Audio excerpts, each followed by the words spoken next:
BlogTalk Radio.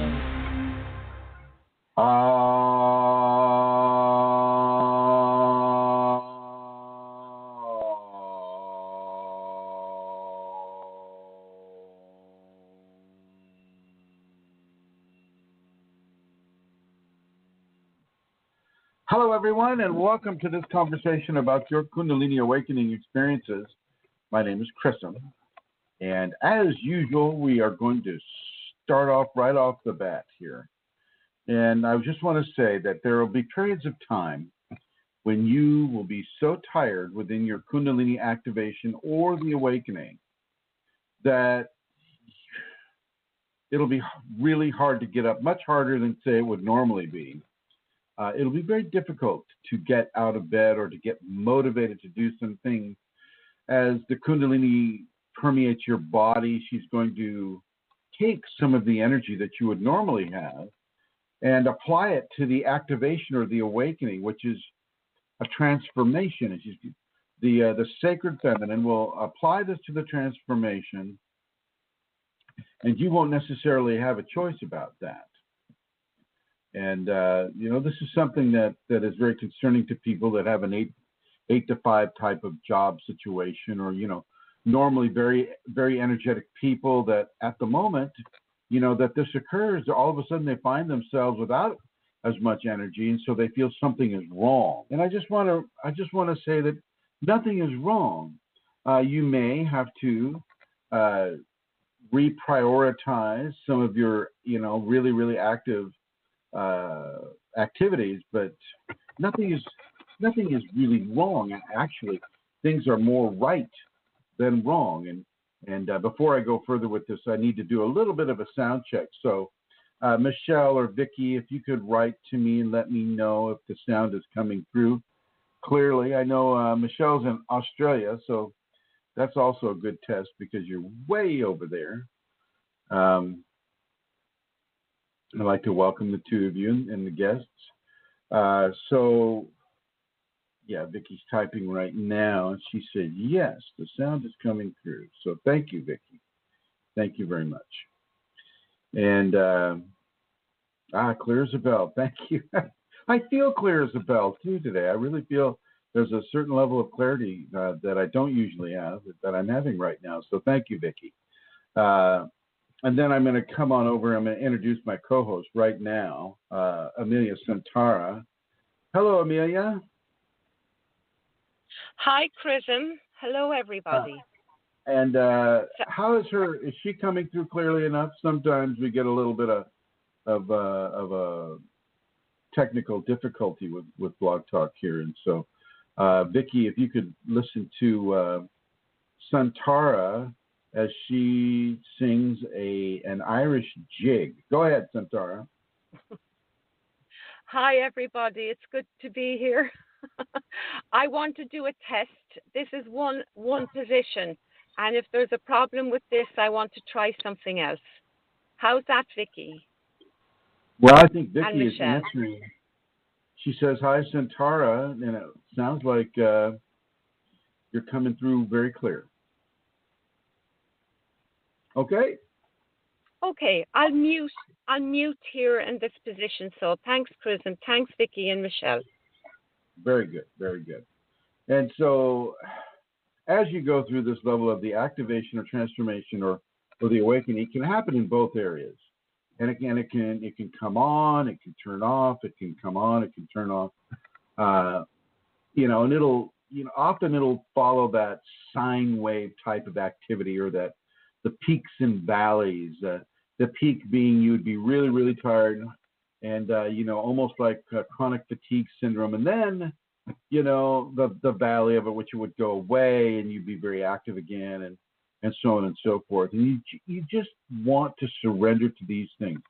Don't run off to the MD and say, oh my gosh, I've got chronic fatigue syndrome. If you know that you have Kundalini. If you know that you're having Kundalini, you're inside of the activation like Vicky is, then you don't really need any kind of medical advice for this. You just need to surrender to it. And oftentimes this this level of inactivity, I should say, or a lack of energy is accompanied by phenomena.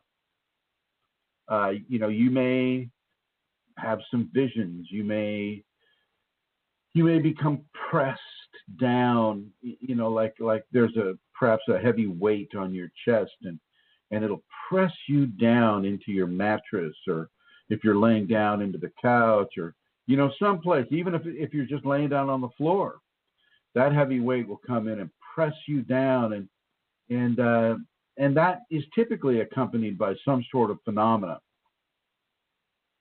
a feeling or a communication, not the communication that we associate with words, like hearing words like, oh, you're such a nice person, or anything like that.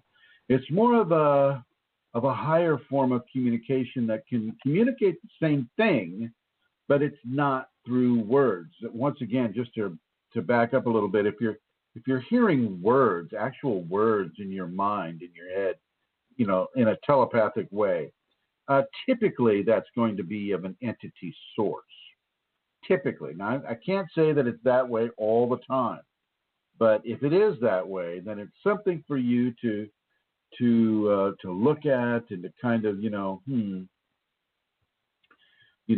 don't take it with a grain of salt if it's giving you good things to do, like surrender, or trust, or have faith, or have patience, or have wisdom, or basically following, say, along the lines of the safety protocols for Kundalini awakening. Well, then that's fine, and listen to that. And typically, though, it's going to be of a lower telepathic range.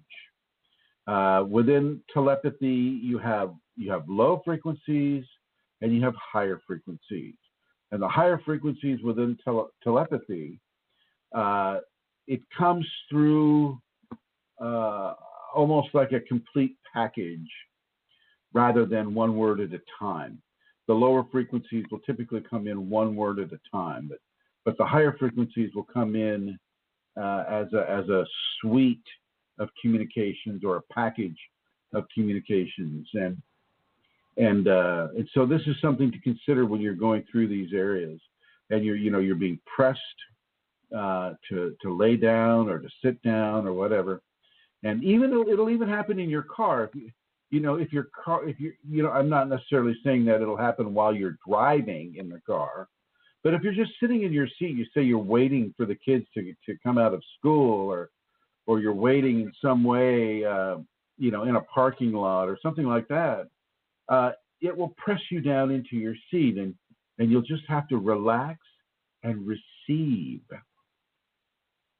And you will want to relax and receive and let that communication take place. Nothing is wrong. You don't have chronic fatigue syndrome. You don't have some weird disease that's sapping all your energy.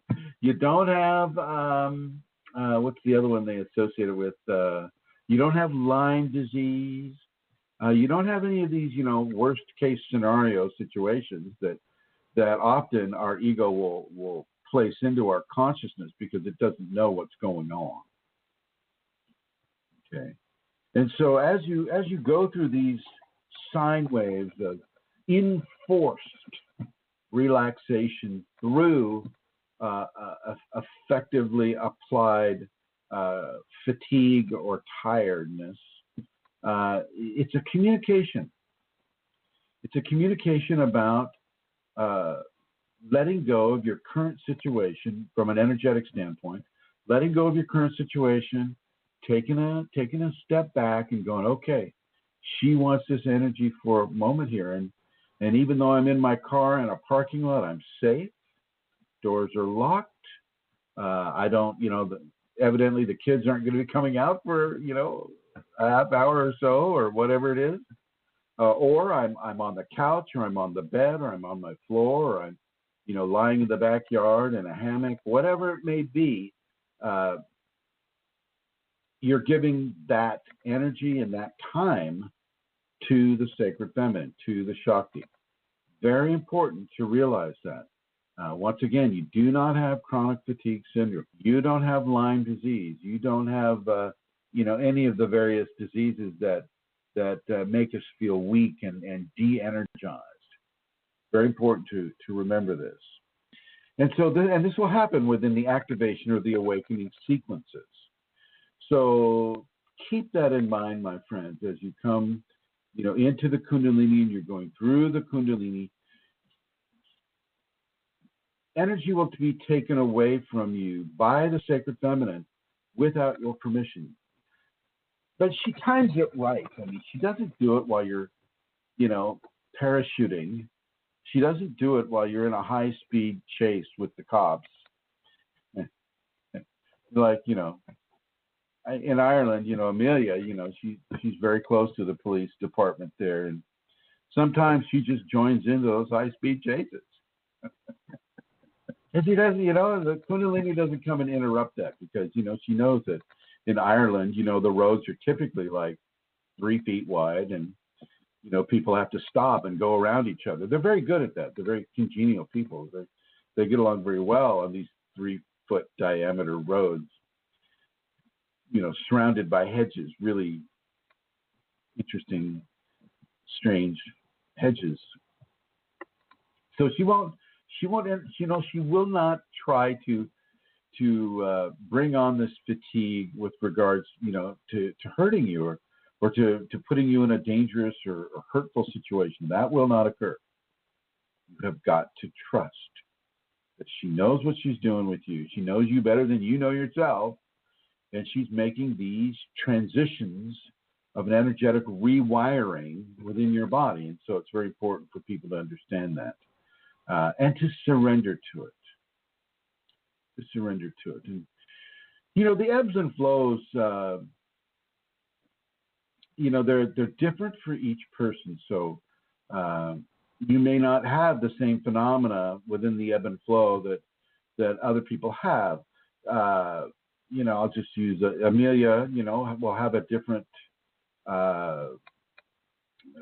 phenomena priority than, say, than I would, or, and I have a different phenomena priority than, say, Vicky does, or Michelle, or any of the people that are in the chat room now. We all are very different, and yet within the range of phenomena that we're allowed to experience, there are similarities, and some of the similarities are very, very accurate from one person to another. For instance, Kriyas.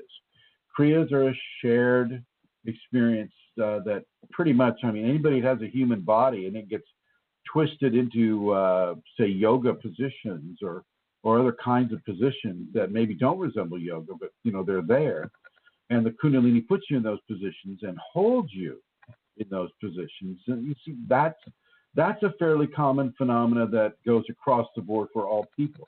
It doesn't happen all at the same time, i.e., it doesn't happen at the same time. Well, okay, I've been activated for 3 months, and let's see, 5, 4, 3, 2, 1, Kriya. No, it won't do that. You somewhere down the line within your activation sequence, you're going to get that similar phenomena. And on the other hand, there are very unique phenomena that are just for you. Just for you. I experience this myself. A lot of the phenomena that I experience, I don't see represented on the internet. I don't read about it being represented in books. And it makes me wonder, like when I had Kundalini as a child, so I had a lot of the phenomena as a kid, and being transported into these jungles every single night. I have yet to read that. Now, who's to say? I'm sure that there's somebody maybe who's transported to a forest or a desert or somewhere like that, every night for 12 years. But I haven't read it yet, and I haven't come across it, and she hasn't made it available to me, the Sacred Feminine. But so a lot of your phenomena can be absolutely unique to you. And you don't want to go around searching for reference points with it. So, well, okay, did Alana Seeker have this? Was she transported to an Amazon-like jungle every night for 12 years, and this type of a thing? You want to just kind of go, okay, I've had this. I've been having this for years now. I accept it. I'll try to learn from it, and trust that it is giving me the information that I need, that is in the best interests of my Kundalini awakening at this time. Okay, it takes a lot of pressure off of you to try to find some sort of a replication of what you're having, to feed your ego, basically, to take the ego out of fear. You just trust. Just trust it.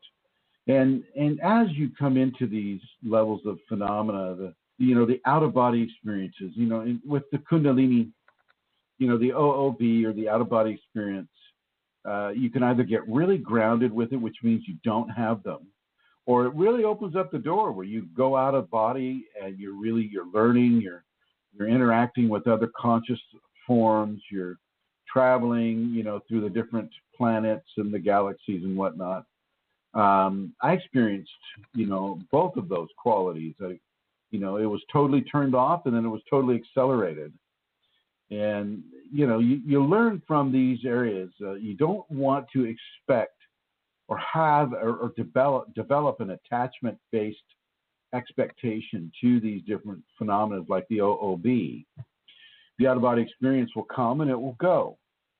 It will go. And if you begin to form too much of an attachment on a specific type of phenomena, such as the OOB, people who have the OOBs, I bring that up because they get very attached to them, and they're having sex out of body, they're meeting aliens out of body, they're meeting dead people that they have known in life, out of body. They're traveling to different planets, they're learning different things. Their horizon is becoming very, very broad in its acceptance of outside of the box phenomena. And then boom, it stops. Oh my God, what did I do to make Shakti angry at me? Oh my gosh, what's wrong with me? What and all these questions run through the person's mind. Is like, whoa, slow down. You just formed too much of an attachment there. And because, the Kundalini, often is in the shape of a serpent or the sine wave, the peaks and the valleys, the peaks and the valleys, the peaks and the valleys. Well, you're just having, a very, very long frequency sine wave. And so, it may come back. If she wants you to continue to experience along those lines, it may come back. What frequently would happen to me is I was allowed to use the body or the out-of-body experience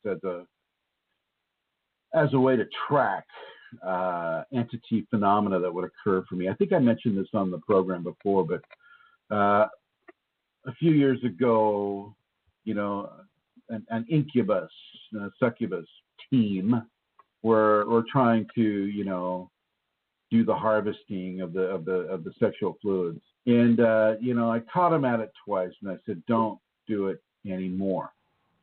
Stop it. I'm not up for your little harvesting game.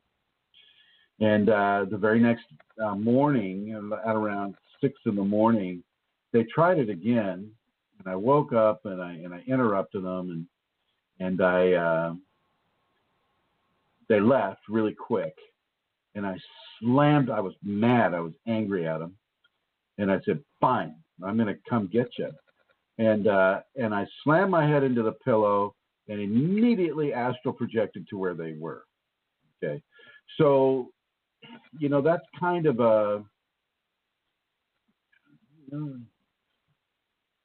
I was allowed to do that. And I was allowed to do the interaction that I had with them, when I went to where they were. This is very, how do you say it?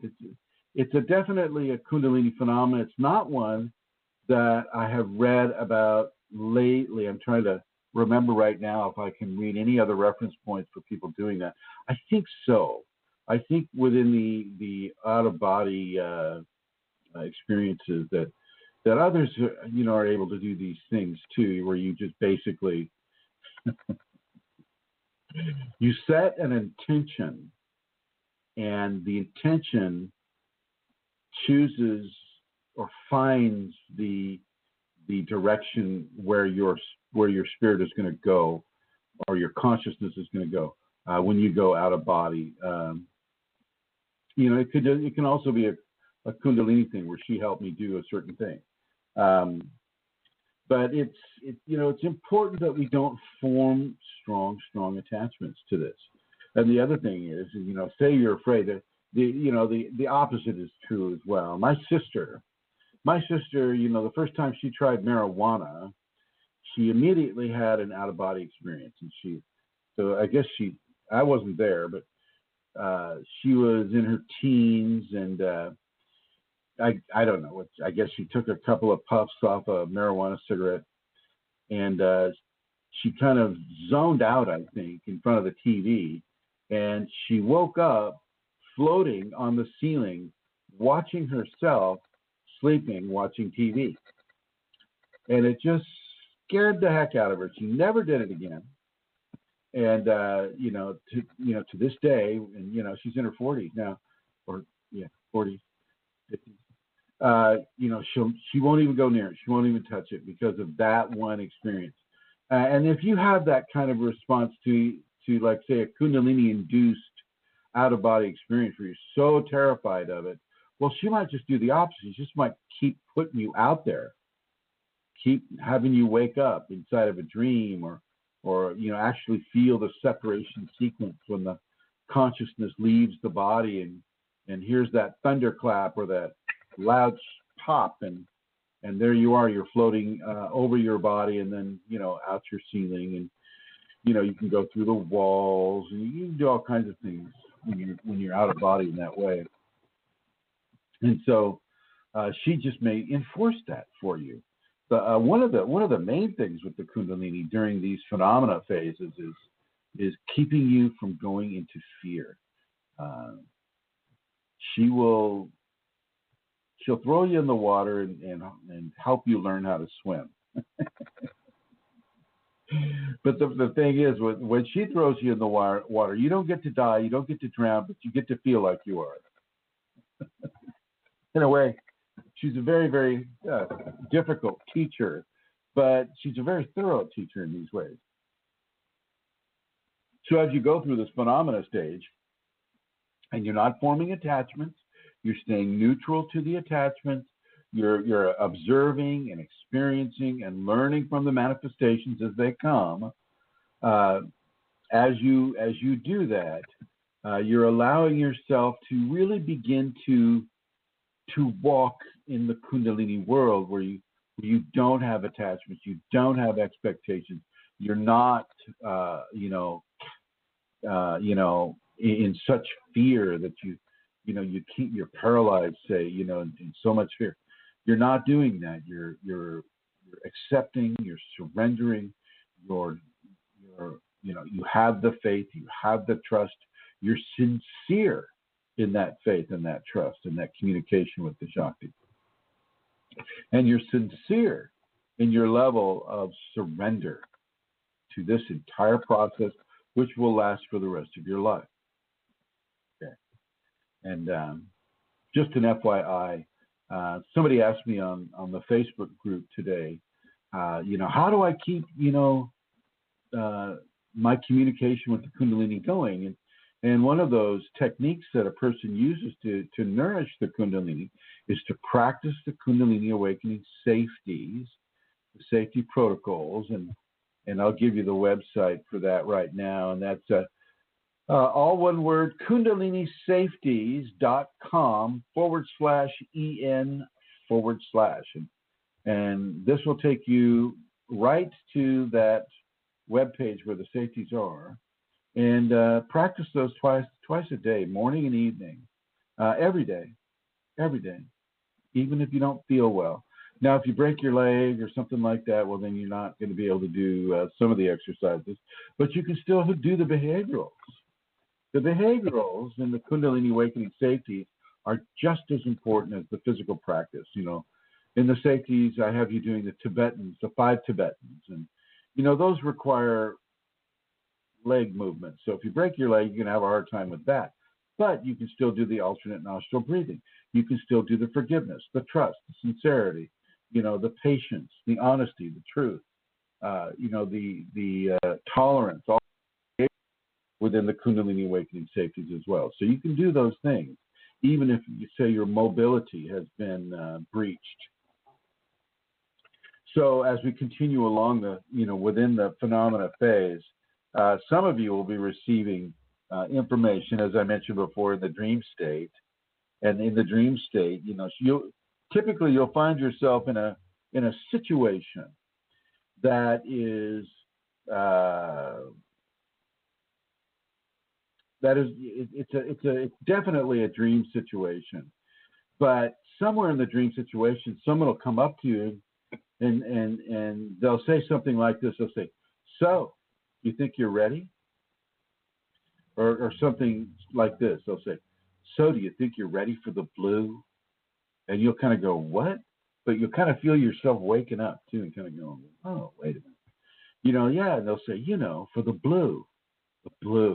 And you'll just wonder, it's like, what the heck is the blue?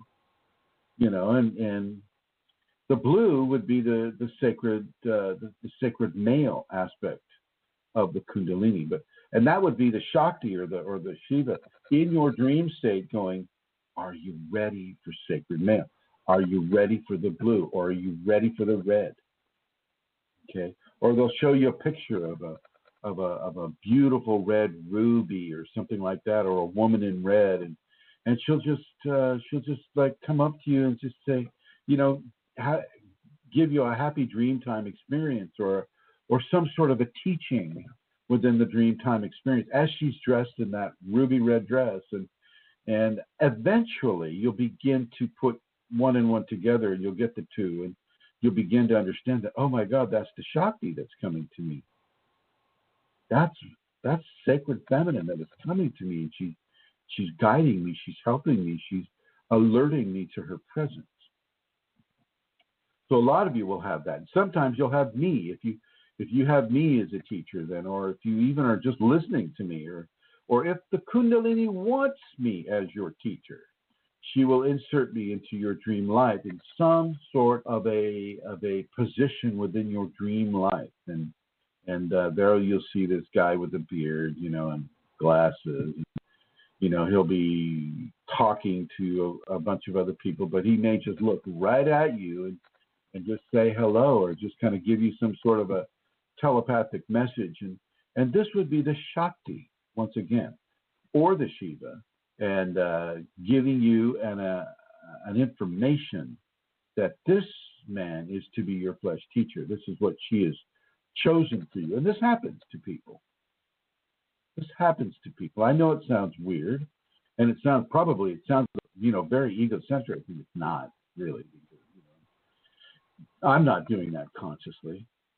I'm not going up to one of you and listening and going, "Oh yeah, okay, I'm going to stormtroop into your dream space and say, 'Oh yeah, I want you as my student.'" No. I have enough to do, believe me. Okay, anyway, so at this time, I am honored to announce the presence of our benefactor and co-host for this show, who we already did a sound test with, but still, I like to introduce her as the Celtic queen of unquestioning comforts. A little different today. Amelia Centaura, hello. And I have Hi, to say, Chrism and everybody. Hi, Amelia. I know that you're parked out there somewhere near a red light bulb out there on the side of the road somewhere. Woo! Unquestionable comfort. How's it going? Well, I hope the sound keeps going well for this, Chrism. I do really. So maybe the folk there in the chat room, if it gets bad, please let Chrism know, because I don't have a chat room in front of me. Yeah, let us know.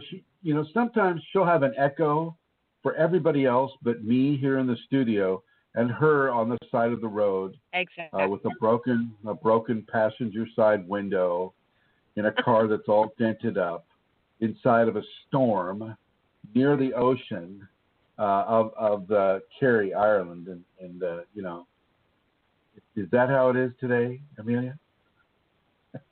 No, tonight it's calm, no wind, starry sky, pitch black for sure, 11:30 p.m.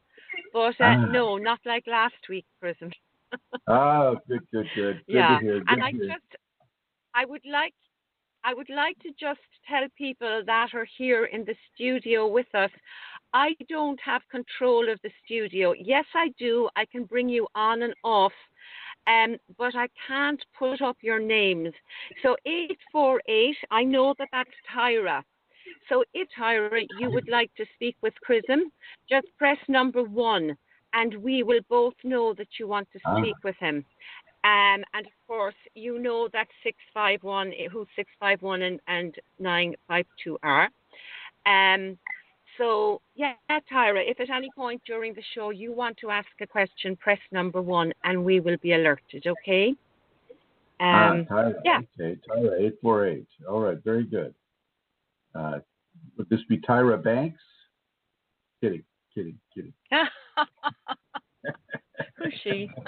No, this is a far, far more beautiful lady than Tyra Banks. Well, this is a Kundalini lady. well, there you go. So how are you and your negative entity? Well, Chrism, like last week, negative entity has been quiet.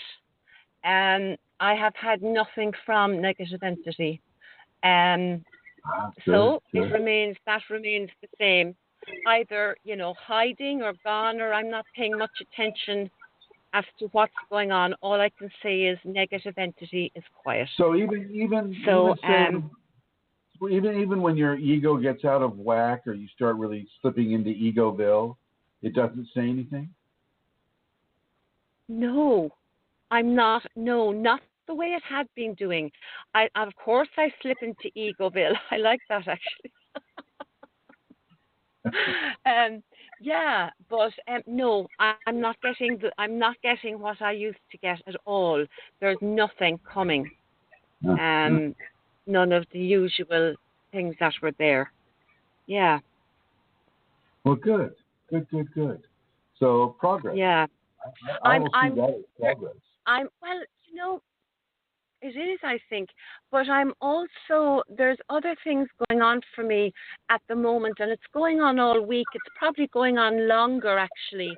And it started when the entity was very, active, let's say. But now what I'm finding is, when Egoville comes, or when I have a response to something, and my outside response is good. So my outside response is tolerance and kindness, and I say the right things. But inside, I don't feel that. It's like what's on the outside is not what's on the inside. And so there's been quite a lot of things going on for me. And I know it's the Kundalini doing it, because it's forcing me to look at that disparity between what's on the outside and the inside. So with the safeties and that, trying to bring change to those, a lot of forgiveness and tolerance and things like that, Chrism, going on. So that's very much the work I'm doing at the moment. Well, and it's not that easy sometimes. Are you consciously Am I what? Are you consciously making changes to become more truthful on the outside as you are on the inside? Well, not really, in the sense, I know what you're saying, but it's that I have brought my responses in certain circumstances, my responses, like we'll say recently, there was things that I could give a few examples, but the most recent was with, we'll say, my sister-in-law, and an incident occurred, and another one, and my response to her was good. You know, I pulled the safeties and tolerance and forgiveness, yet all the time it kept coming up. I would hear within myself that while I was doing the correct thing, I had to self-correct what was coming up for me all the time within myself, which was judgmental of her. Do you know, I was still judgmental even though I was doing the right thing. So it was self-correcting, really, the ego inside who was still judging her behaviors and that. Does that, you know what I'm saying? So, in one way, I suppose you're right. I mean, I wasn't being truthful. If I was to be truthful, I would have allowed the E to speak its mind, but I didn't allow the ego to speak its mind. I used the safeties, and I did that, and that was authentic. It wasn't pretending. Yet at the very same time, within me, I could feel the judgment. So I go, oh yeah, within me, you know, and some of that was rooted in the past as well, you know.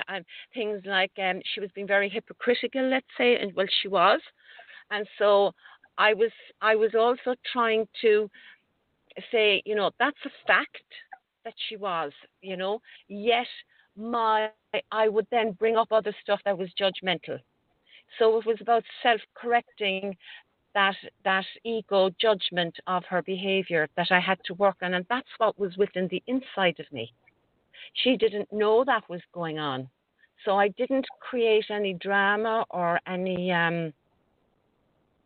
Yet I was struggling within myself to bring self-correction. You know, I had to keep doing it. And in some way, that's a kind of a reflection or like a different thing. There was a lot of that used to go on with Diddy as well, except it was this is different Chrism.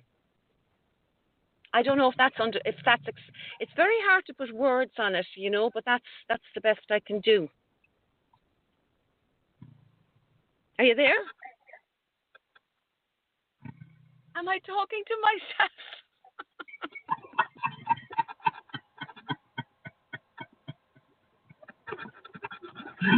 No, you're not talking to yourself. I heard every word. I think it's good. Oh, you're so mean. My screen went blank, you see, so I was just... Yeah. Anyway, so that's what I'm within at the moment. As within, so without. I'm bringing balance to that and changing the deep ego stuff that really is still hanging on to stuff.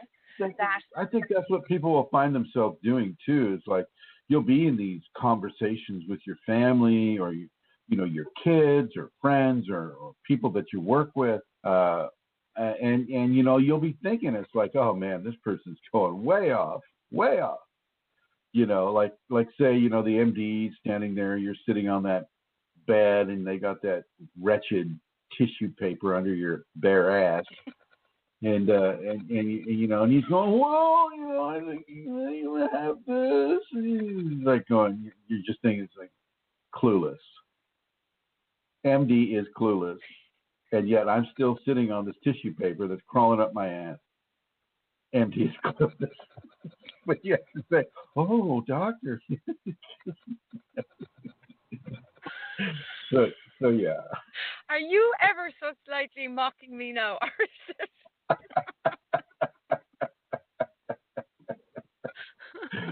No, I mean, we kind of do this all the time. You know, we're thinking one thing, saying another. Yeah. But what you're doing, which I think is really good, is that what happened here? Did I lose you? No, you're there. Oh, I see. Tyler has a question.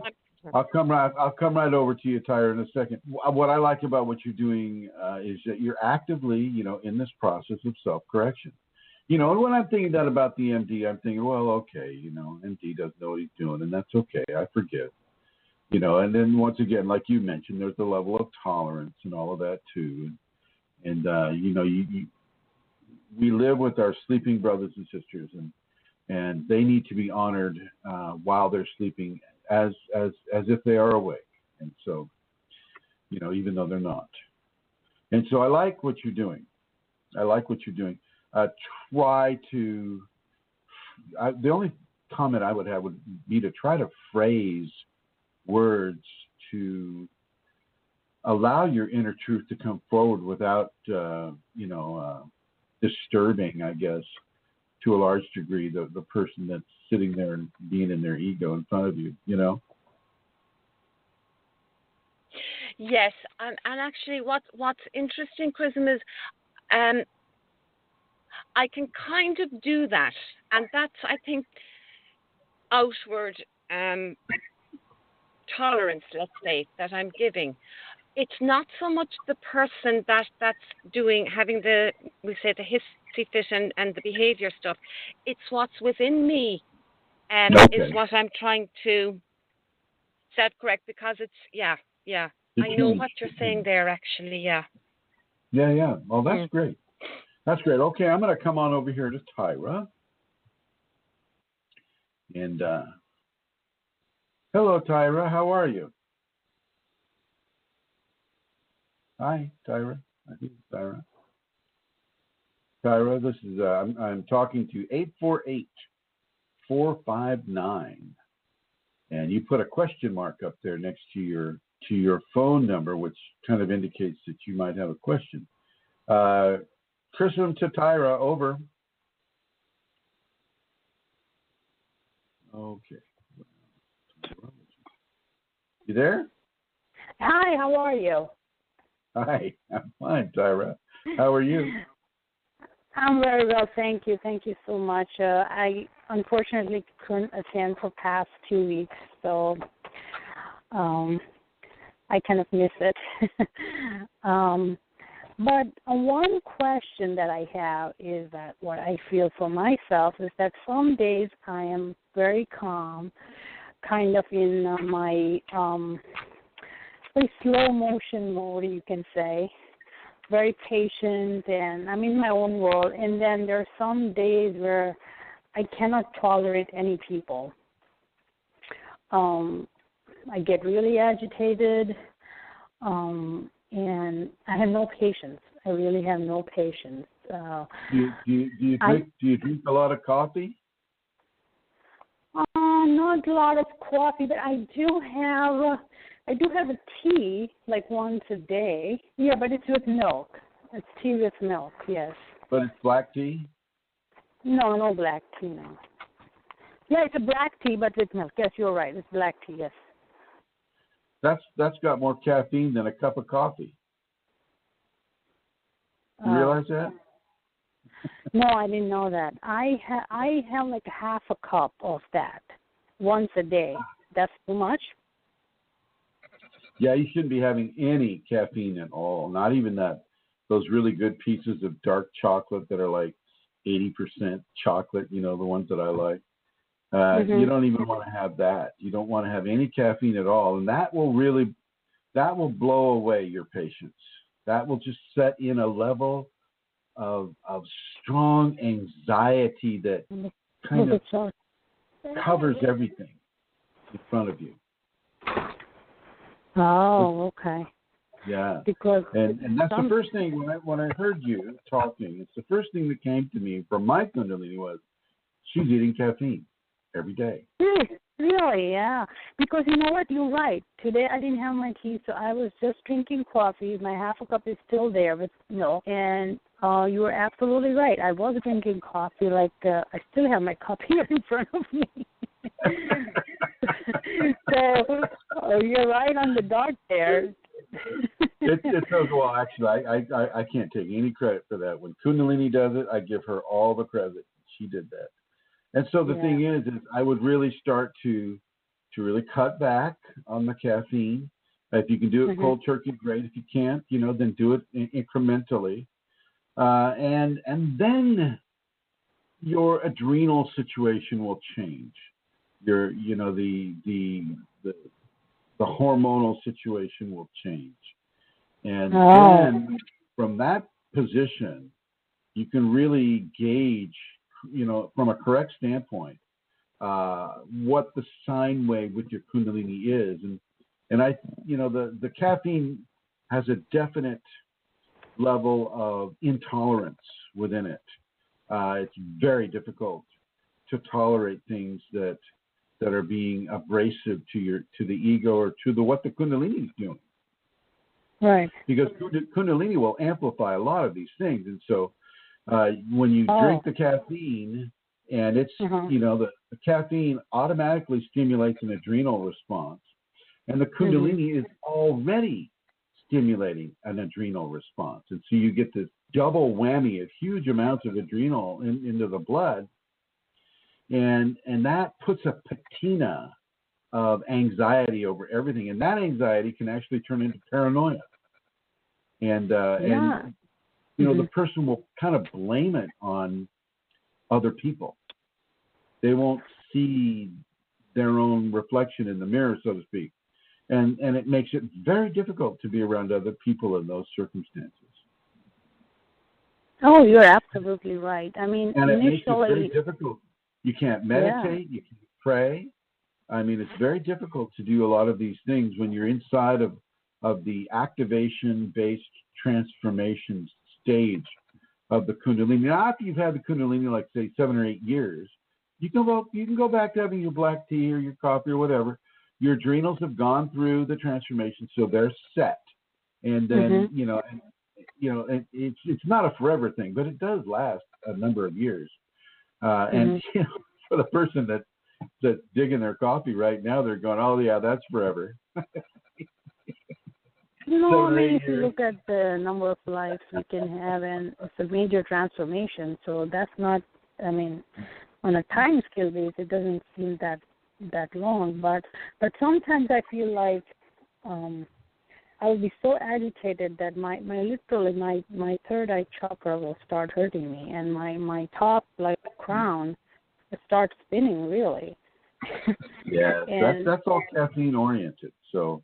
Oh, okay. If you can cut that out, Now, I'm a cold turkey kind of person. Yeah. You know, I just like when my Kundalini says, you know, stop eating meat or stop eating all the veggies or stop the caffeine, I just stop. But I realize that not everybody does it that way. So whichever way you are with that, you know, go ahead and if you can, initiate that kind of a process for yourself. And then I think you'll find your patience is increasing, your tolerance is increasing, you know, your levels of forgiveness for the people that are acting out around you is increasing. Your temperament will not be jagged in that way. Oh, okay, you know? Okay.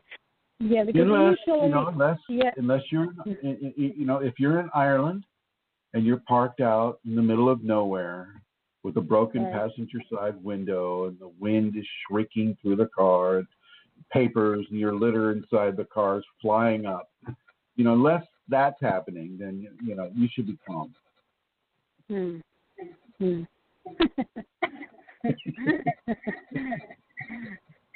Yes, I'm referencing Santara right now. She didn't know Tyra. I'll bring her in so she can defend herself. Okay, that's I enjoy that. Yeah. All right. Yeah. That it's amazing, actually, the caffeine, the effect, Chrism, isn't it, that the caffeine has that on us and on our systems. It's quite incredible. And when we get that information, Tyra, and take the caffeine out, it really does have it makes a big difference. It makes a big difference. Yeah, actually, I did cut down like before I was having like 2 times a day. Now I'm at 1, but I didn't realize that this can have this much amount of impact on that.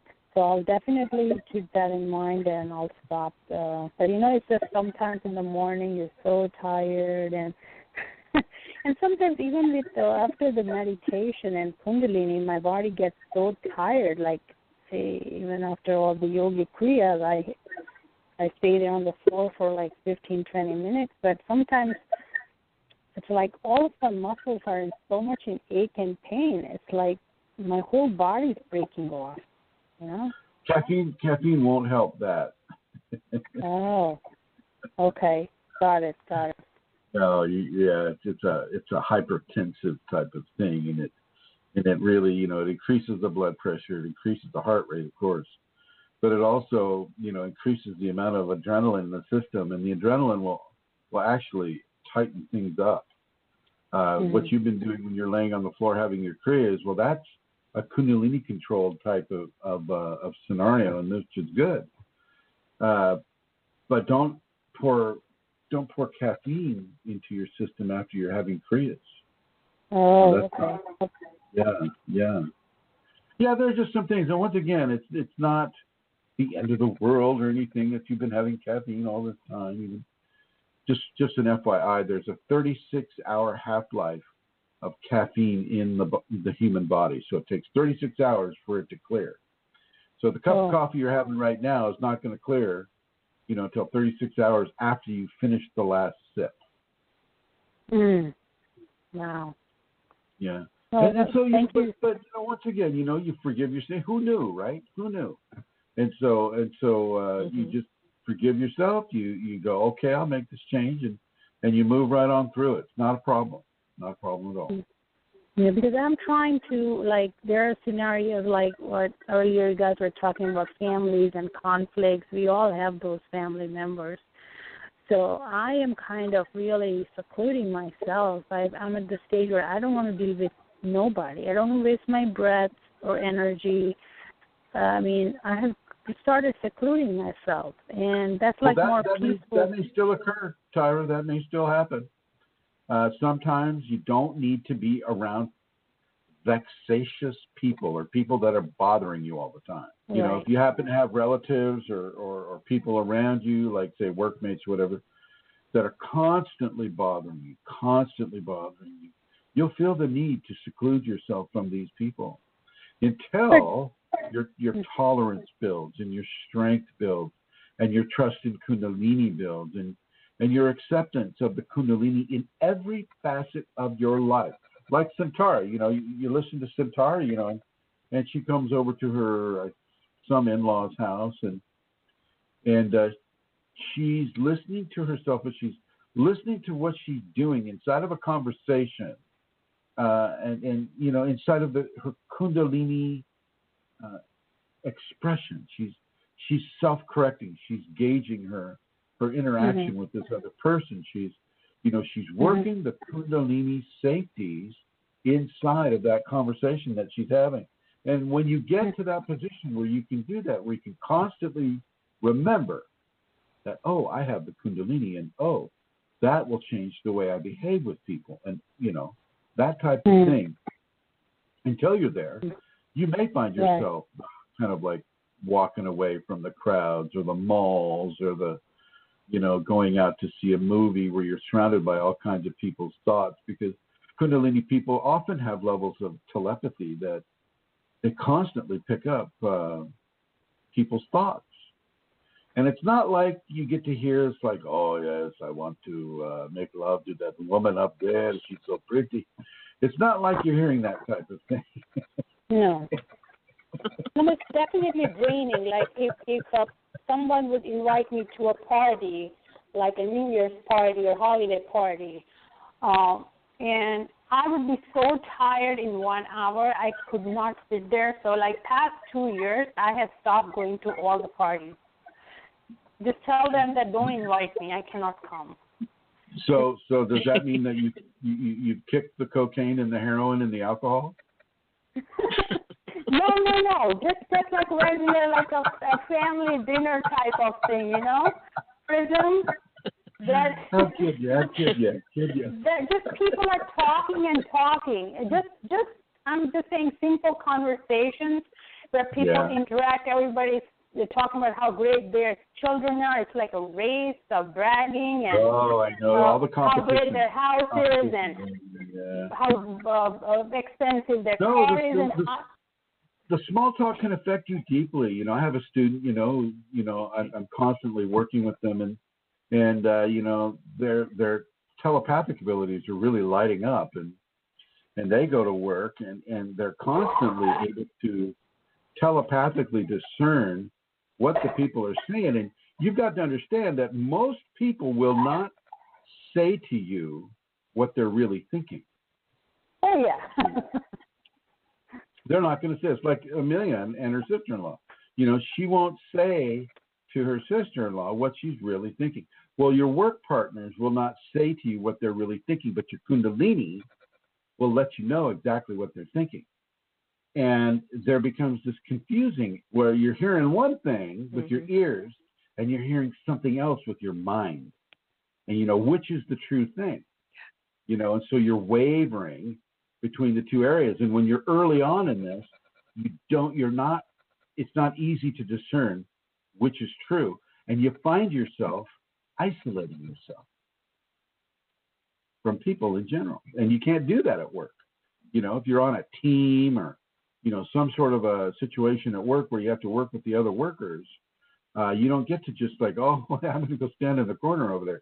You have to actively work with them. And so what I do is I give them a mantra, and I say, you just do the mantra when you're hearing the telepathized thoughts or feelings or comments or whatever it is. When your telepathy is really kicking in strongly, then you just say the mantra and you won't be confused. And it works. It absolutely works. Sounds great. Yeah, sometimes someone might be complimenting you a lot, and I feel like this person is completely not telling me the truth. It's exactly the opposite of what they think inside. And it gives you a good opportunity. When you know that, it gives you a great opportunity for forgiveness and tolerance. Oh, okay. Mm-hmm. Forgiveness and tolerance. So right now, then I'm at a phase where, like, you know what? I don't want to mingle with people. It's very hard to find real people, and it's kind of, most of all, it's just peace of mind, and that's what I don't like. Everybody's real. And everybody, is just basically doing how they were taught as kids growing up. They're just emulating their parents, and their parents were emulating their parents and emulating their parents, and going back through time. They don't have the Kundalini yet, and so you don't want to judge them by your Kundalini standards until they have it. And even then, of course, once you have the Kundalini, then you're kind of compelled not to judge anyway. Thank you very much. Thank you very much. You're very welcome. And I'm going to put you back in listening mode, Tyra. And Amelia, did you hear that last part? Yes, Chrism. Were you sleeping? Hello? Did you have to pee? No. All right. All right. And I'm going to go ahead and put you in the blue just for a second here. There's more to say about some of this stuff. And Tyra and Amelia brought up some really good examples of how we have to, with the Kundalini, we have to modulate ourselves. We can't expect other people to modulate themselves. We can't expect the profit-crazed boss or the irritating coworker or the irritating family member or whoever is in your life at the time. We can't expect them to change consciously the way we're being compelled to consciously change our responses to them. Okay, now sure, we can put out little hints here and there, but you can't coercively force these people to change. that change has to come from within. They have to recognize that they're doing a certain thing and then make that correction. Now, sometimes in life, opportunities come along that allow people to be corrected in those ways. But, you really want to, unless they're really being, pushing people over the edge around them, not only you, but other people, certainly you can interject a correction. That happens. But for the most part, you can't have the expectation that they will know what you know. Because they don't. They don't have the Kundalini. They're not compelled to make the same choices that you're being compelled to make. It's just like that person I was telling you about that's having the telepathy. The people that she's feeling these thoughts and whatnot come from, they don't know that they're broadcasting their emotions, their thoughts, their intentions. They don't know that. You who are probably listening to this do not know how strong the broadcast of your thoughts, feelings, and intentions are on a person that is being telepathized, my word, by the Kundalini. People can think very, very loudly, and you can develop telepathy within the mundane body. You don't need to have Kundalini to develop telepathy. There are very specific things you can do. But for the most part, people think very, very loudly, and for the Kundalini sensitive person, you can pick that up. You won't always pick up, like I said, the verbatim words or the inner dialogue that the person's using, but you can pick up the intention, you can pick up the emotion, you can pick up the truth, the honesty of what that thought process is that the person is having as compared to what they're saying. So if they really despise you and they're saying, oh God, they're saying, oh, you're so nice, but inside they're going, oh, I hate you, I hate you, I hate you. Kundalini person can hear that.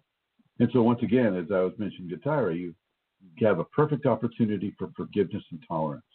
And you've got to grow these qualities, especially in the workplace.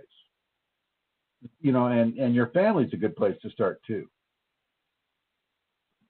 In-laws are an excellent opportunity for that. Not that I would know, not being a married person, but I'm sure Santara might know about that, and Joey and Rosemary might know about that. Michelle, Vicky, Emma might know about that. Alana Seeger.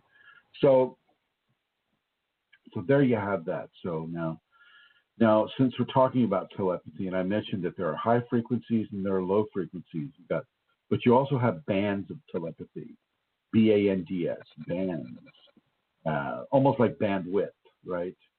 You have broad band telepathy where you're hearing everybody in the room at the same time. This is a common trait of telepathy that the Kundalini person will have. This is what keeps them out of malls, football stadiums, and places where a great number of people are in a compact room, like say in a sports bar or like a pub or something like that. It'll really keep the Kundalini person out of that because they're hearing everything at the same time, and without filtration, they're just really hearing a lot of cacophony. Just these like imagine. Well, most people don't know what white noise and pink noise is, so I can't use that analogy. But yeah, it's just just imagine yourself in a very big room, an auditorium, and everybody's talking before the show starts. That's what it sounds like. That's what it sounds like, and it's in your head. You can't cover your ears and get out of it because it's not your ears; it's in your head. And one of the best ways is to just kind of leave the area, and that's what you'll find a lot of Kundalini people will do. And then they'll tend to, as Tyra, they'll tend to just isolate themselves away from these very, very crowded venues until they develop filtration. And you will, over time develop filtration with broadband telepathy. Narrowband telepathy, however, is a one-on-one or one-on-two, one-on-three type of a deal. I'm talking narrowband is more what I'm talking about with the people at work, or your in-laws, or your kids, or it's not as many people, and so it's more of a narrowly focused pickup of what their thoughts, feelings, and intentions are, and so narrowband is more the issue, but it comes both ways. I've got to say. When you walk into that mall, like say Christmas time, right? Or any special holiday for whatever culture you're in that causes people to go out and buy a gift for somebody, at a certain time, so you have this deadline.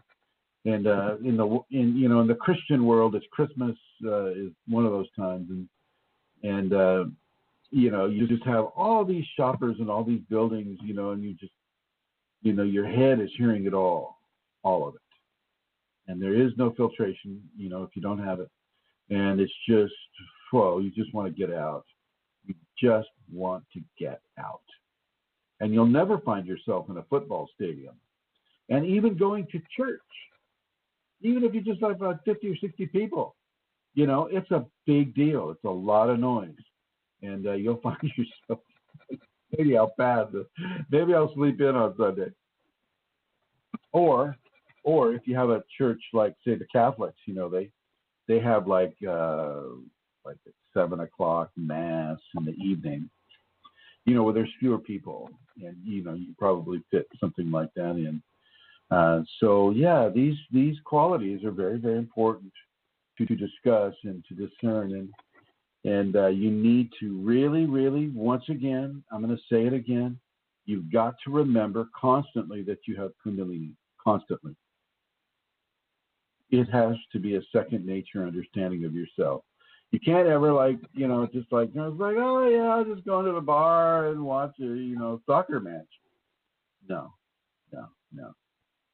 Won't be able to do that until you get filtration. Once you have filtration, then you can filter that stuff out. She allows you to filter those things out.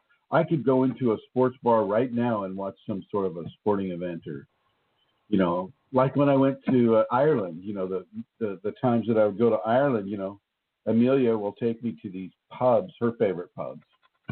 And I'll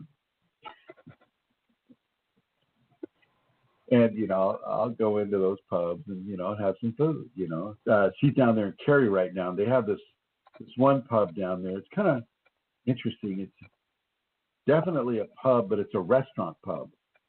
And in Ireland, you don't get to eat without people with banjos singing or whatever, or a lot of alcohol.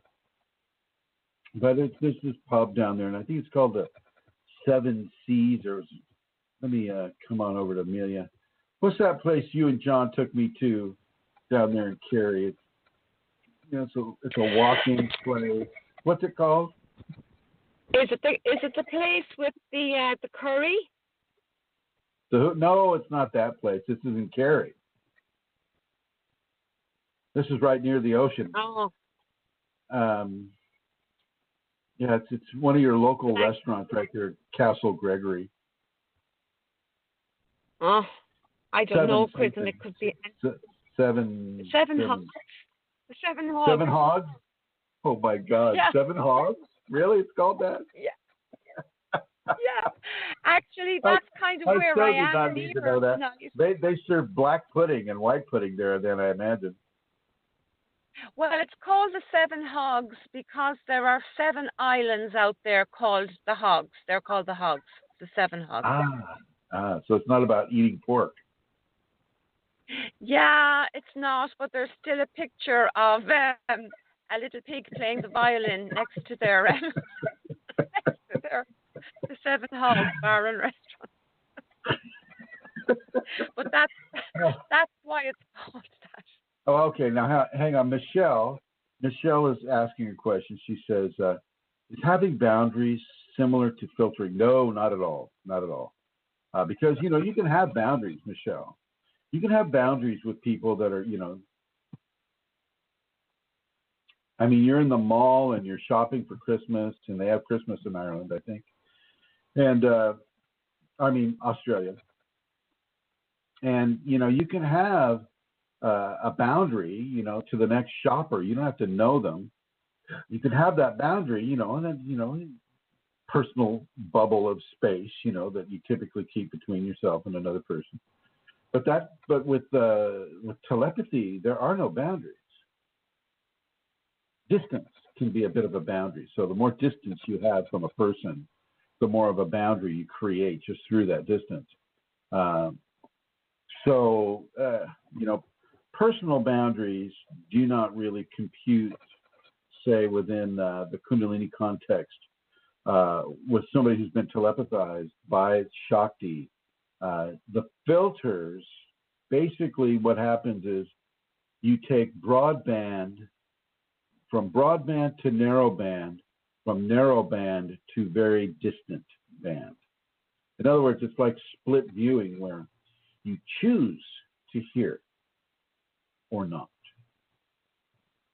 Split viewing, you choose to see spiritual realm or not. And for those of you that don't know what split viewing is, as I just said, when you choose to see with other eyes at the same time that you're looking with physical eyes. So, even as I say that, I'm doing that. And it's, when you split view into the spiritual realm, well, you see all the entities. You see all the entities. You see the different. In the spiritual realm, there are also microorganisms. There are also different things that I don't even have a name for, and you choose to see those, and then you choose not to see them. Then you just focus on the physical eyes and what the physical eyes are bringing into your head. And so, with regards to telepathy and the personal space, boy, I tell you, filtration really just, it puts it into a pattern of intake that you can handle, rather than having a pattern of intake that is just chaotic. So the question was, is it similar to filtering?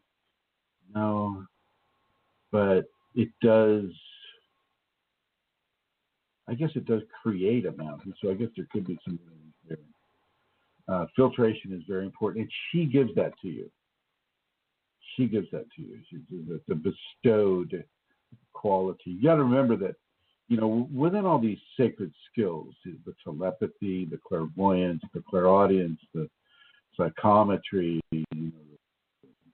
all the different things, you don't have the muscles to initiate policy, the policy of how that sacred skill is going to be worked with you. You don't have the muscles to control it or to create that policy. And so a lot of the control vector and the policies is given to you by the Sacred Mother. Just like when you as a mom or a dad hold the hand of the child and you walk the child around before they're able to walk on their own. It's the same thing. Okay.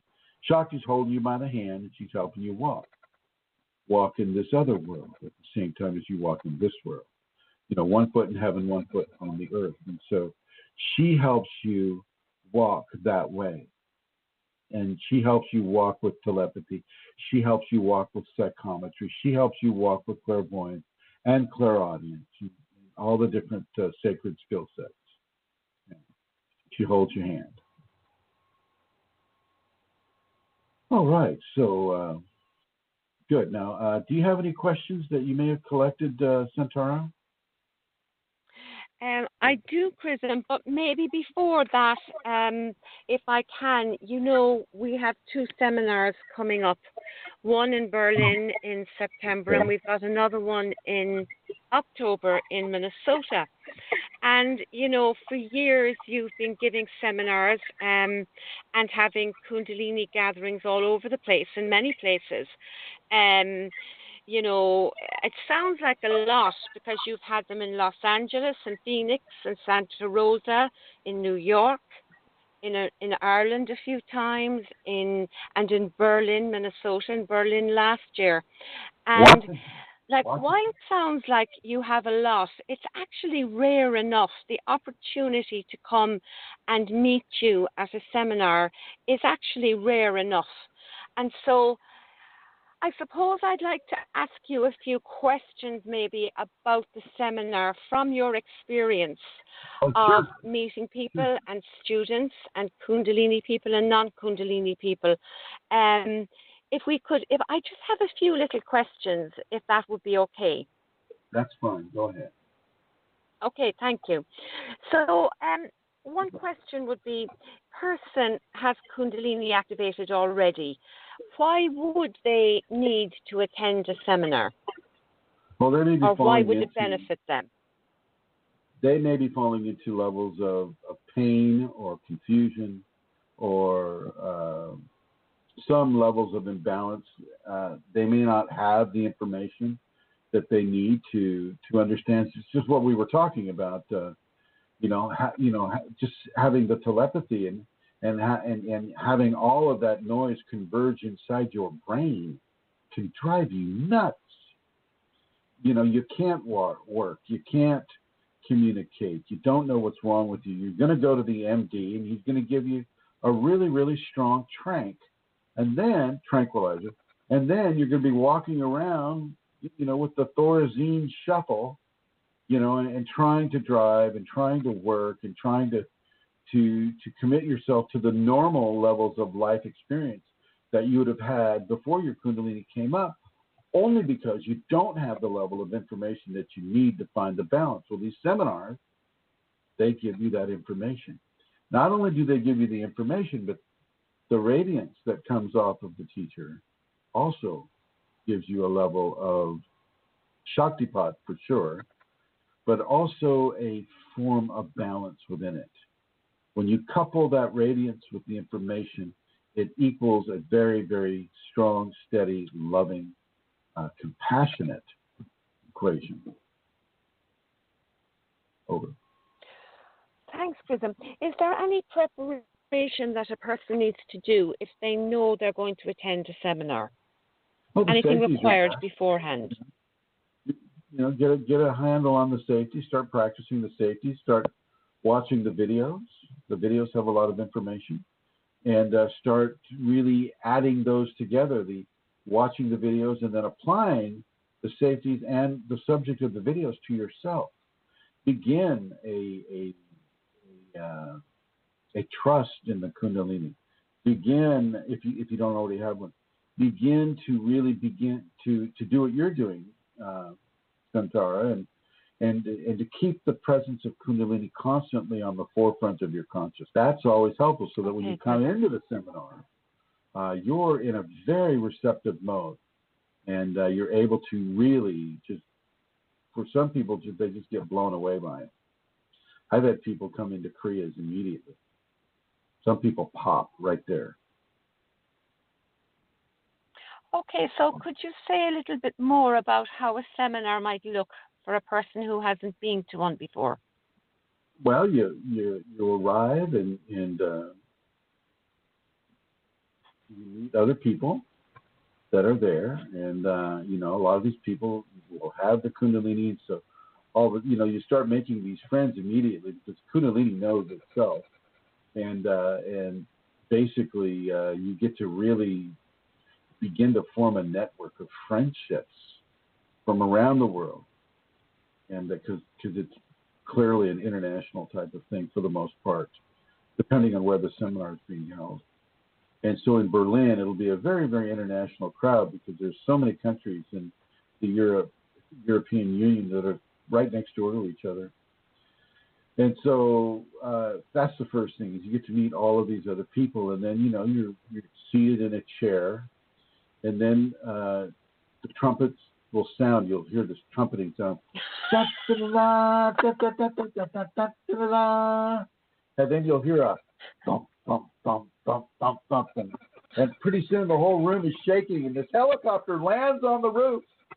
And this red carpet rolls out of the helicopter. This weird guy comes up. Okay, so we have a lot of fun at seminars too. And humor. Sorry. So no. Okay, well, Chrism. Yeah.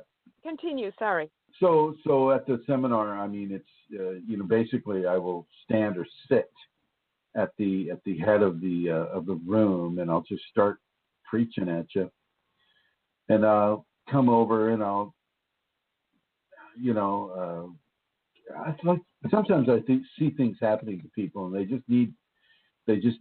my Kundalini just reaches out to them, and they get a healing, or they get a manipulation, or they get some sort of a thing that allows their process to either be balanced or to be increased or to benefit them in some way.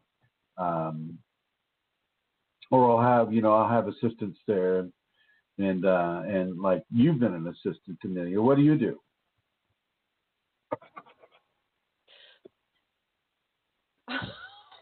Interviewing you, Chrism.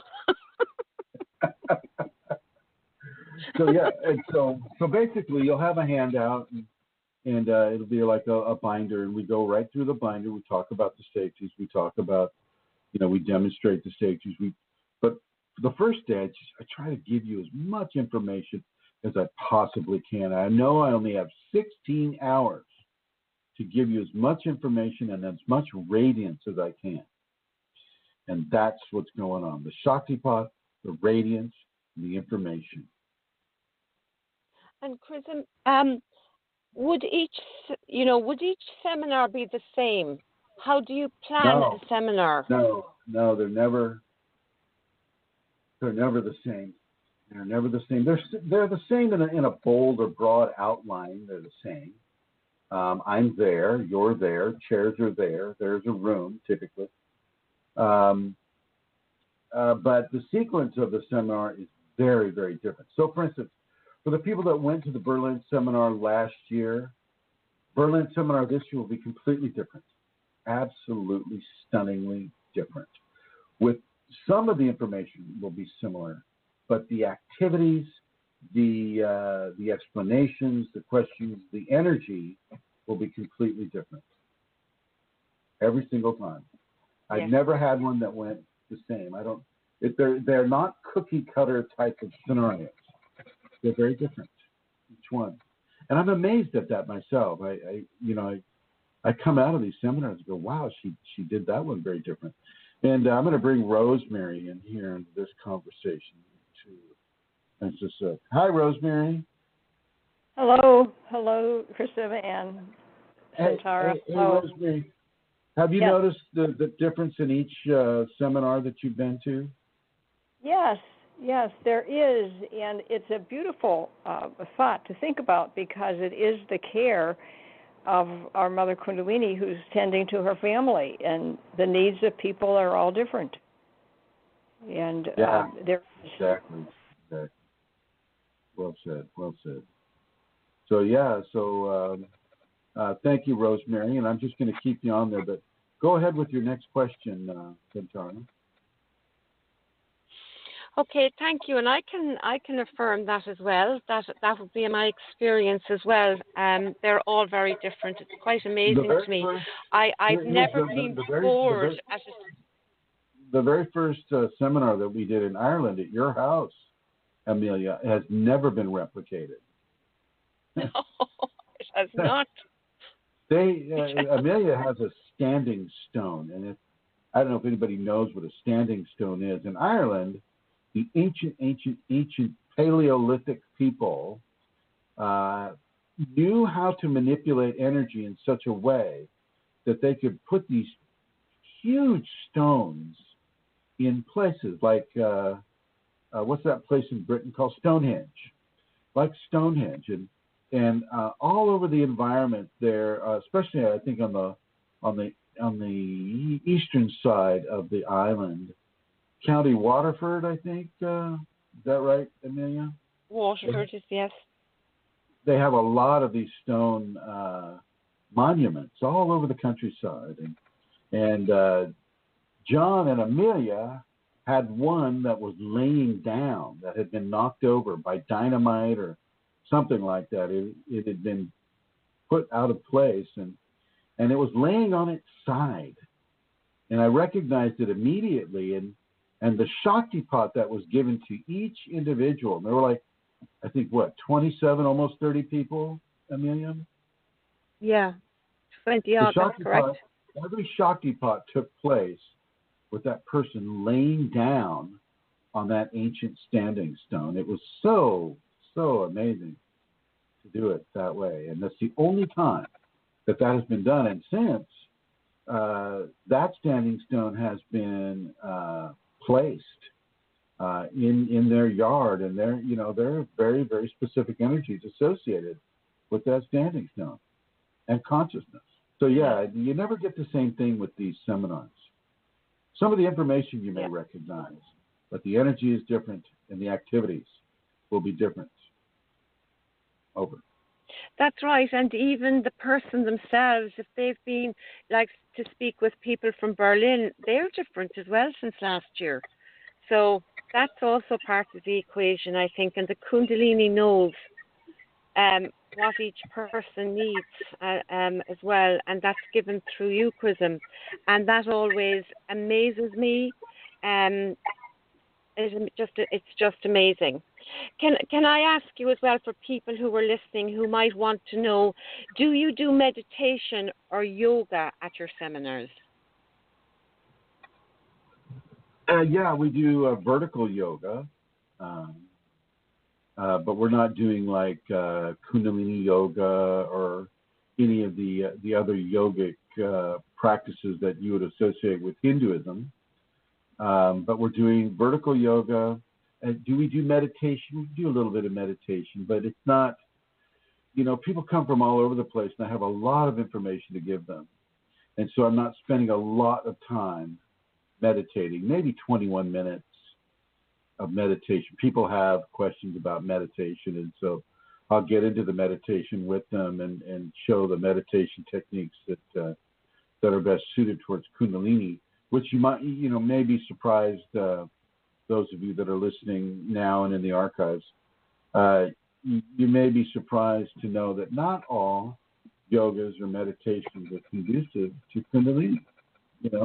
As much as they say they are, like Kundalini yoga, they're just copying Kriyas, basically. Kriyas and devotion, that's it. That's what makes up Kundalini yoga. And then, then they throw in these like white hats or turbans that they like to wear, and beards for the guys and weird short hair for the girls, that type of stuff. So we won't be practicing a lot of that. Okay. A lot of this format comes straight from my Kundalini to the person. Yes. Yes. That is so. I suppose the last question, Chrism, would be,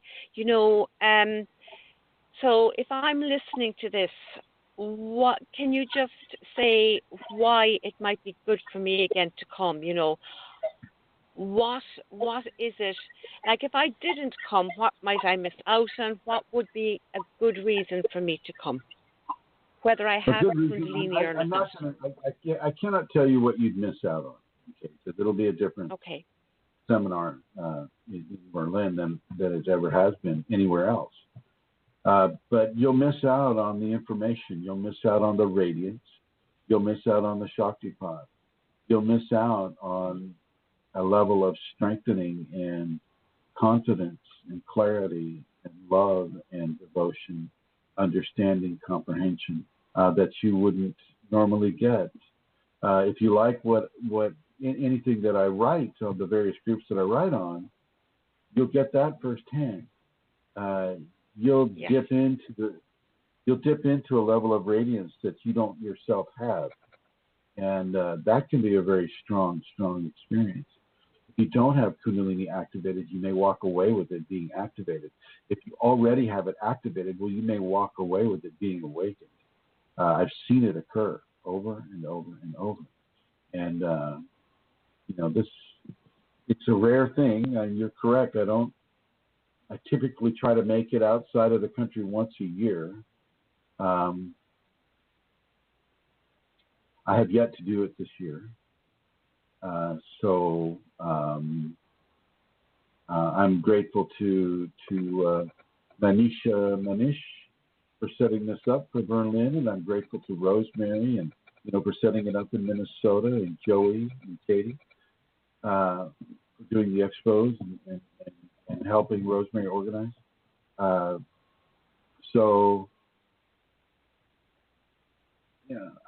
trying to keep this going, but it is not easy. And if you can go, then go. While it's happening, if you can go, I strongly suggest that you go. It will be worth it. Thank you so much, Chrism. Thank you. And so the seminar in Berlin is happening on the 16th and 17th. I haven't the information in front of me. The 16th and 17th, that weekend anyway, the Saturday and the Sunday in September. And you can get the information from Manish. She is on the Facebook group, or you can go to Kundalini Seminars and Events with Chrism. That's also on Facebook. And actually, it's also on the Kundalini Awakening ! Facebook page. So I would say to everybody who's listening, who has, particularly in Europe, because that's the next seminar that's coming, listen to what Chrism has said there. And from somebody, myself, who has been to quite a few seminars, I can tell you, you will so be glad that you came. It is all the things that have been described. And if you have Kundalini or are wanting Kundalini, and even if you're listening to this, I would really encourage you to come. And do you want to ask Rosemary there for the information, Chrism, about Minnesota, the dates? Rosemary? Yes, I'm here. Do you have Manish's information too? I have it here. Let me run. I apologize. Okay. No need. Oh.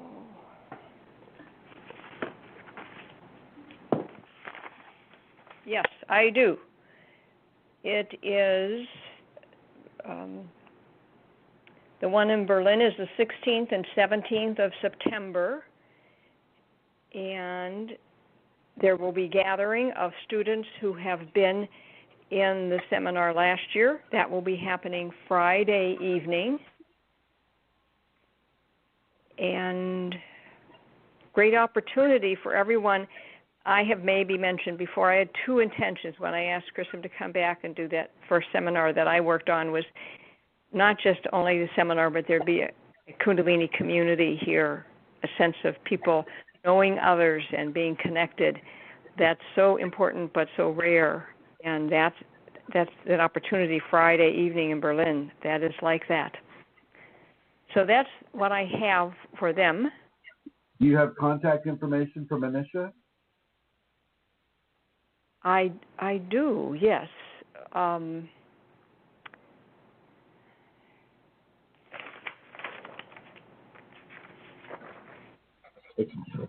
apologize. I do, yes. It's at... Well, they can find her. I'm sorry. Yeah, I'm sorry.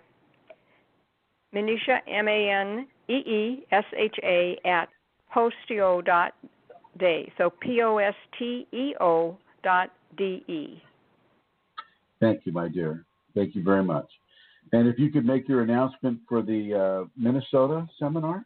Yes, thank you. The Minnesota is October 28 and 29 in Mankato, which is about an hour's drive from the Twin Cities, and we will be available here, the rest of us in town, to help anyone who needs that transportation. It is at the American Hotel and Conference Center. We have rooms, a block of rooms there available to anyone who would like to stay there.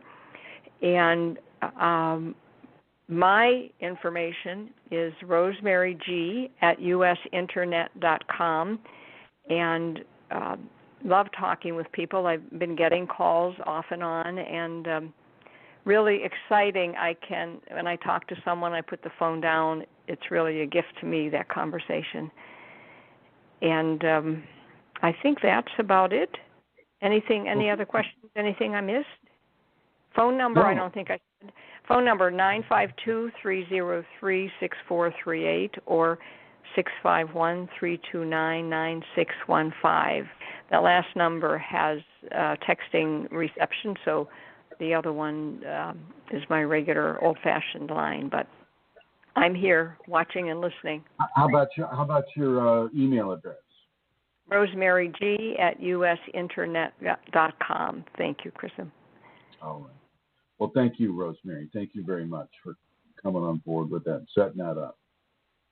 And thank you, Santara, for the announcements and for the excellent questions. Thank you. So I have a few questions that I could ask you from the group's Chrism. Okay. We still have time, don't we? We do. So one question is, Kundalini was so vibrational in me that I got a pain in my knee joint. What is this, Chrism? Oh, I forget how I answered that one. Oh. Well, what can happen is if you're not doing selfless service, if you're not giving service of a certain quality to people outside of yourself or your family, the Kundalini can have the ability to tend to be hard on the joints. The urushiol, the oils that lubricate the joints may not produce as much, and so you get these kind of arthritic type of symptoms. The synovial fluid is what it's called. The synovial fluid, may not produce as much because the energetics of the Kundalini are dissolving it. And so you really want to, and love is a big deal. Service is a very big deal. And if you look at any of the, you can look at Edgar Casey's material, one of the mystical people of the early part of the last century. His source even mentioned this, that for the people that are having, they called it the Kunalin. His source called it the Kunalin, Lyn.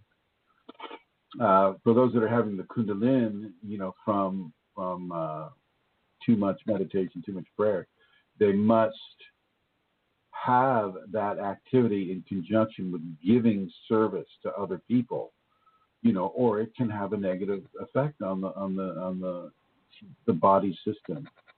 And basically, you want to see that as trying to hold a million watts within your body. It's like trying to force your body to be a battery for 1,000,000 watts. What's that going to do to your body? You're not set up like a battery. You're really not a copper top. And so you've got the energy flow through you, through service, through kindness, through gratitude, through forgiveness, into the populations at large in order to maintain your health.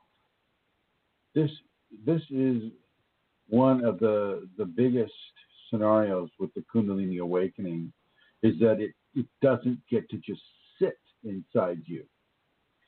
So many people are so afraid to meet a stranger or to step outside of their comfortable social zones, right? And the Kundalini is insisting that you do it.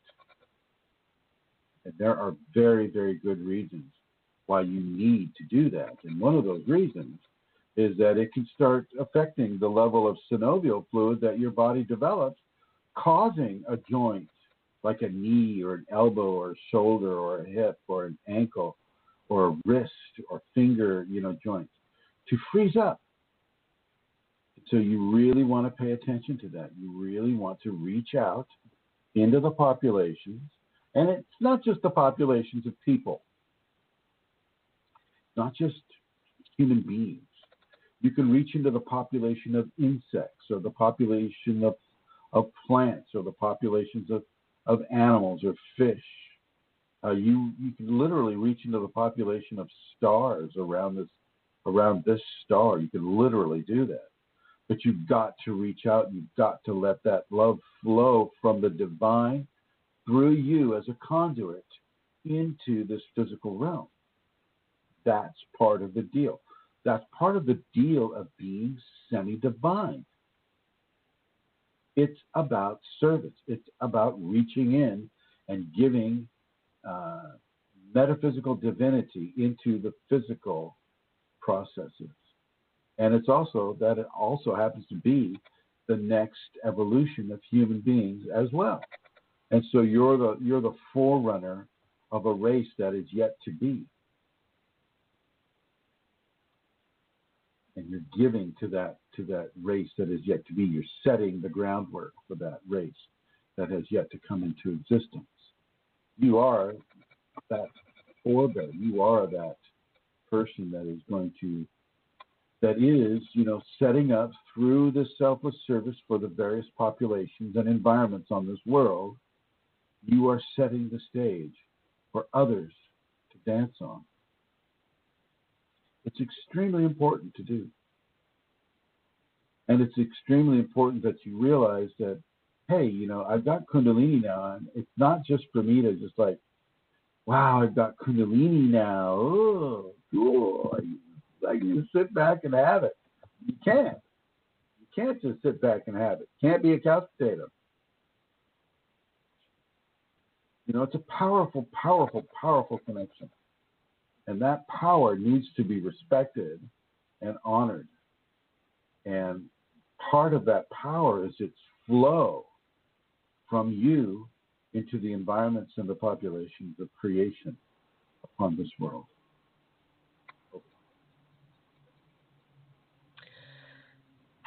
Thank you, Chrism.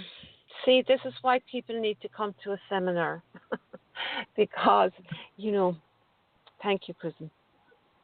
I have a question here that is from the Kundalini 2 group.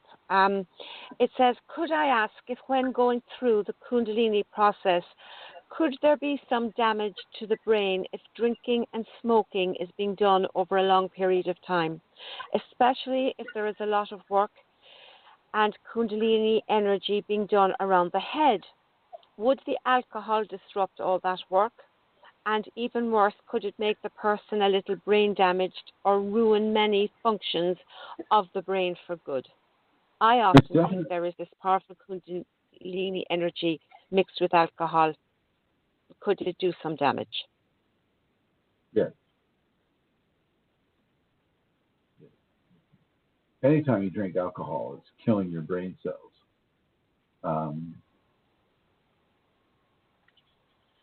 Typically, you'll be compelled to put down the alcohol. Kundalini will say, stop doing that. And you'll stop.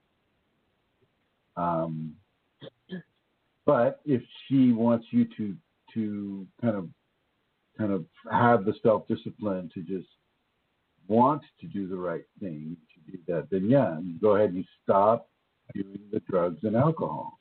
Stop it. Do not push that pleasure equation inside of the Kundalini transformation. It's not going to go well. And forget about the brain damage. Let's talk about the severe headaches. Let's talk about migraines. Talk about those things. Let's talk about, severe liver pain. As she transforms the liver and turning it into this new amazing liver, and you're sitting there dumping alcohol into it. Not going to go well. Kundalini is, there's a lot of purification going on with Kundalini. And you don't get to putrefy what she's purifying. If you get my meaning.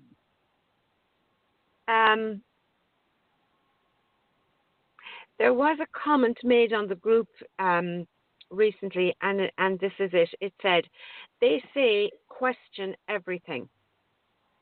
And you responded to that. Could you say something about that now, Chrism? You said they're not always right with what they say. Yeah. Yeah, I remember that question. And they're not. I mean, they say question everything. And they are the people that are asleep. They are the people that are not awakened, that are not activated. Because I'll tell you what, you can question Kundalini till the cows come home, but she's not necessarily going to answer you. You can question the teacher. The teacher may just look at you and wait for you to stop. Just because you've been given permission to question everything from they doesn't mean it translates outside of the 5 sense continuum. Because they don't always know what they're talking about. And they don't have any clue about what Kundalini is. There are conscious states that are beyond question, beyond the egotistic forum of asking questions of. There are states of being that go far beyond the egocentric questioning, which is what this person is talking about. Question everything. When you come into levels of enlightenment, there are some states where you know everything. There is no question that you cannot answer. Everything of a mundane, physical, spiritual, psychological, emotional tactility, you know the answer to, because the divine knows, and the divine tells you. And it doesn't tell you because you're asking a question. It tells you because it's infusing you. It's like really not like anything of a physical analogy that I can think of right now. But you have this constant connection with divinity, and the divine gives you everything that you need to know and some things that you want to know. Like when we were talking to Tyra. Tyra asked a question. Well, as soon as she starts talking, boom, I'm shown that she's drinking caffeine.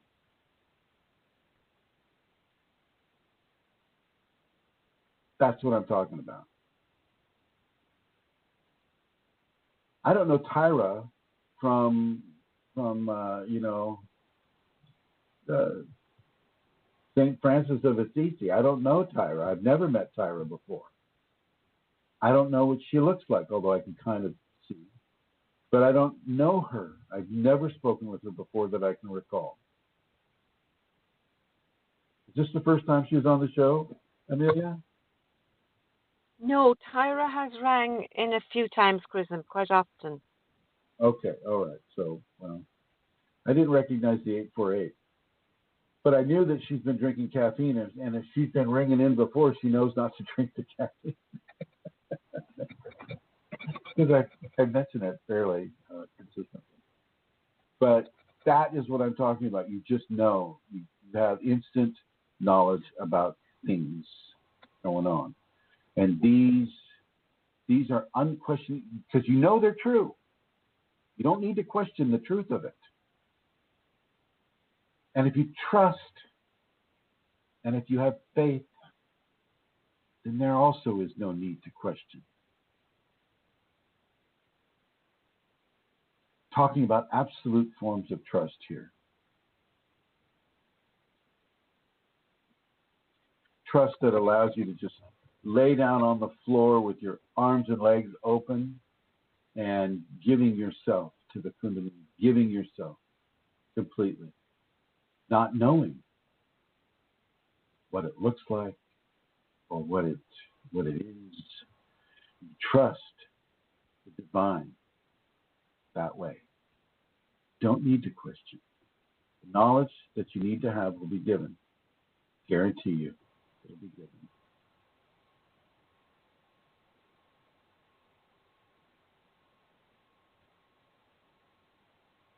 Over.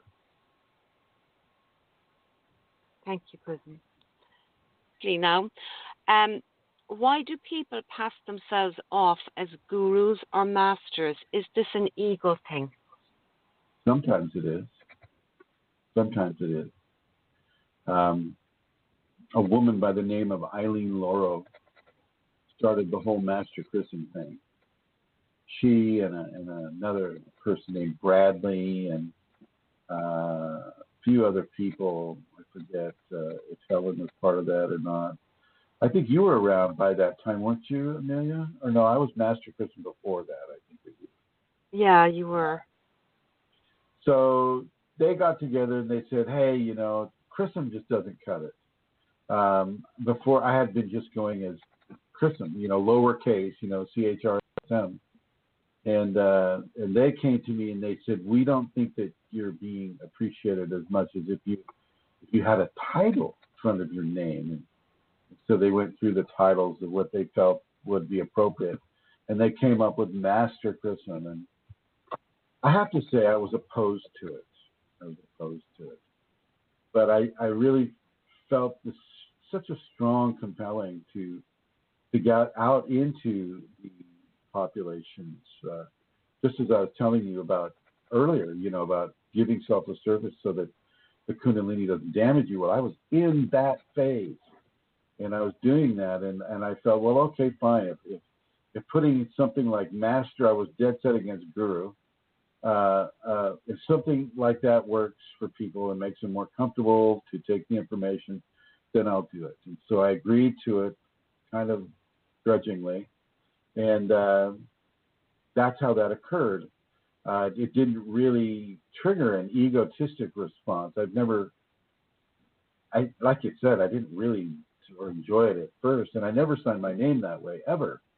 You know, it's just -CHRSM. But so from my own experience with it, no. But I also know from other people, you know, who have come to me, and, you know, they want to be adulated. They want the attention. They want to have that respect and that power over others, and so they'll give themselves a name. One of the guys, what's his?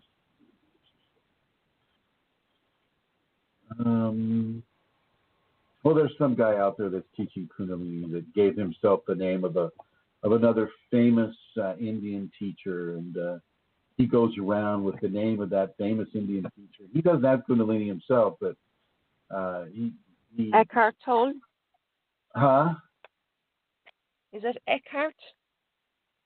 Oh no, Eckhart Tolle is an author who wrote The Power of Now, and I know. he's not Yeah, I thought activated either, there was. Yeah. but he doesn't give himself airs like that either. No, this is some Sanskrit-sounding name. Can't think of it right now. Anyway. Probably just so some people will do it as an egotism.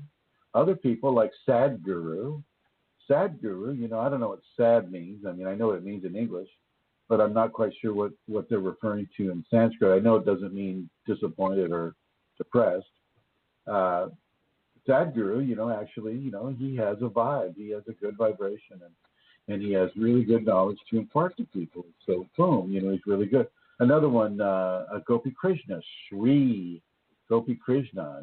Gopi Krishna had the Kundalini, full on, full bore, and there are various levels of proof that he was able to demonstrate that showed that. And so, you could see him as a Sri Gopi Krishna. Sri meaning, good, great, or awesome, or something like that. Who else? Yogananda, another one. Sri Yogananda. Although I don't recall him having a title in front of his name. Out of respect, people gave him a title. And, so, he was one that, once again, the ego wasn't really, championing Yogananda's skill sets. His skill sets were doing that all by themselves. They didn't need a title. And so sometimes people, the students will give the teacher a title like sir or some other thing, master. I still get called master quite a bit. And it's not the whole master-slave thing like the United States people think it is. It's really not about that at all. Master-slave, in my opinion, those are more tools of surrender than they are a description of a teacher. But if you want to look at it, because I'm a musician, I played clarinet, bass clarinet, contrabass clarinet, saxophone, these types in symphony, and it's the maestro, the Italian word for master, which is maestro, that kind of brings everything together, and I can see how that applies, and people don't have a problem with maestro. They all see it as the director of the symphony, and so that's probably more a correct version of master. But in the States, they go right into the master-slave thing because they've got that racial issue still burbling up around here. Chrism, yeah? I said over. Anything else? Oh, we're down to 2 minutes. Well, I'm just, any last words, Santara? No, thank you very much, everybody, and thank you, Chrism, and I'll see you all again here next week. All right. You can be in Kerry? Yes, and that's my last week in Kerry, I think. Yes, it is. Okay. All right. Well, everybody, Atlanta Seeker, Emma, guest, Michelle, Vicki, and all the people listening in the future through the archives, and all the people listening on the phone right now. And I want to say a shout out to Joey there. Everybody, thank you for listening, and I will see you all next week. And thank you, Santara, for gracing the populations and the environments with this program. Thank you, everyone.